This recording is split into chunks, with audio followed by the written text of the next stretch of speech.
Okay, so here's the monoblock, and I've got it up in my lathe. I put it in my 4-jaw chuck, and the way I'm going to bore these out to a minor diameter of the threads is by using a boring bar and going the full length of this thing. Obviously it's offset, as I'm only doing one hole at a time. And the way you square these up is really not that complicated. You'll remember when I had it in the mill, I faced both ends of this to be square to this face here. So if you use an indicator and you indicate on 3 sides and across the face, if your run out is less than 1/1000th of an inch, is what I usually shoot for anyways, is less than 1/1000th. If your run out on 3 sides and the face is less than 1/1000th in any direction, then it's going to bore a pretty straight hole. Obviously this is going to be fairly time consuming since it's so far offset and it's so far off balance. I have to run at really low RPM, and since it's unsupported out here, which is one of the kind of the bad sides of doing it this way, is there's nothing to support this outside edge away from the face. Since it's unsupported out here, I'll have to take really light cuts so that it doesn't push against it in any way, so that it gets a nice straight cut. And what I'll do is I'll stop occasionally as I'm getting closer to the diameter, and I'll check it again to make sure everything's staying put where it is. But I've done this a few times with different setups, and if you take it slow and you take light cuts, it'll usually stay in place really well, and you'll end up with a really nice straight true bore that'll be easy to thread. So that's where we're at, and I'll get to cutting. So the way I know how big I'm going to take this out to is I use my Machinery Handbook, 22nd edition. And these things are actually really expensive if you buy them new. They're a fairly pricey book, but interestingly enough, most libraries, even small town libraries, usually have one copy that hasn't been picked up by anybody in about 10 years. And most libraries, if a book hasn't been checked out in 5 years, will sell it to you. And so you can usually pick one up for $1 if you look around your library a little bit. But anyways, inside of here it has all your thread classifications, different tables, and the types of threads you can cut. And it gives you major, minor, internal, and external diameters for whatever thread and pitch you want to cut. So that's where I get my numbers from. Pretty simple to scrounge one up. If you look around the secondhand stores and the libraries and stuff, you can probably scrounge one up for a few bucks. And it'll give you a lot of information on, well, not just thread cutting, but there's tons of stuff in here that's really handy. Heat treating and machining operations and different processes, and so it's worth spending a few bucks on.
wanted you to get a feel for what my day was like.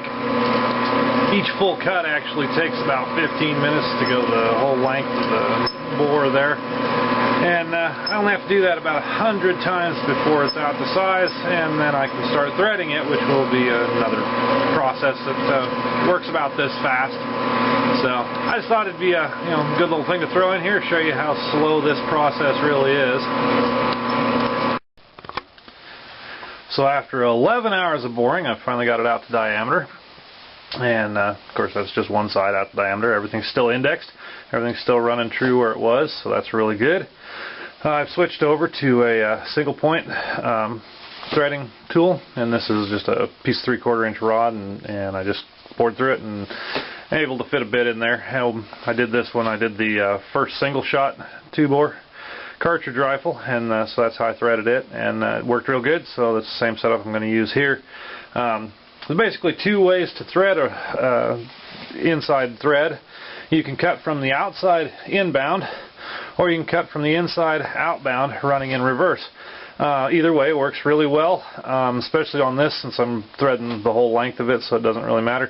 For this, what I'm going to do is I'm going to run in reverse, and I'll cut from the inside out and go outbound with it. Not too big a deal, and any basic threading instructional can teach you how to do this. So pretty basic stuff, and I'll get on with the threading, and we'll see how long that takes me.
So there we have it.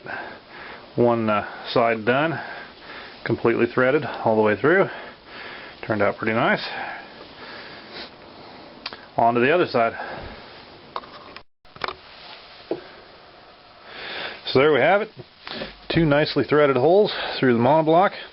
They came out really good. The spacing is really close, within a few thousandths on all sides, so really happy about that. That'll make regulation easier since they're starting out straight and true, or really close to it, within a couple thousandths anyways. So the next part of this process is obviously there's some tooling marks and machine marks left in this section, tooling marks, machine marks in this, and these corners have to be squared up.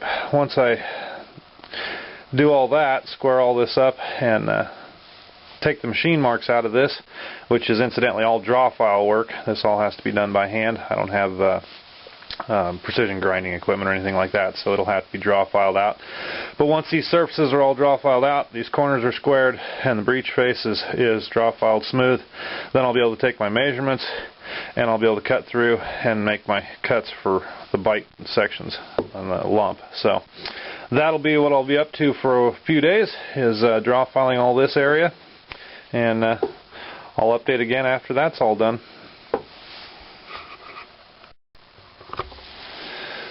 Well, when I started out, these two blocks weighed about 40 pounds together, and I've managed to take off a few pounds, down to 27.5 pounds. But you know, you're working on a big project and a heck of a chunk of steel when you can measure it on a bathroom scale. So, anyways, I just wanted you to give an idea of how much weight this thing is and how much I'm taking off of it. Obviously, and eventually, all of this steel, you know, for the action and everything has to come out of it, and so that's going to take a huge amount of weight off the action as well. But it's going to take a while, and eventually it'll weigh something like 20, probably around finished weight. It's probably going to be a little more than 30 pounds, I would guess. Barrels, by the time they're turned down and whatnot, are probably going to weigh 15 pounds together. Right now they weigh around 20 pounds, so you know, I'm going to take probably 4 pounds off of them, 5 pounds off of them, something like that. Total time in this so far is the boring and threading operation took me about 24 hours worth, and so total time up to date is about 102 hours, and so we're really starting to push some hours into this gun, but not even close to even looking like an action yet, so it's going to take a while.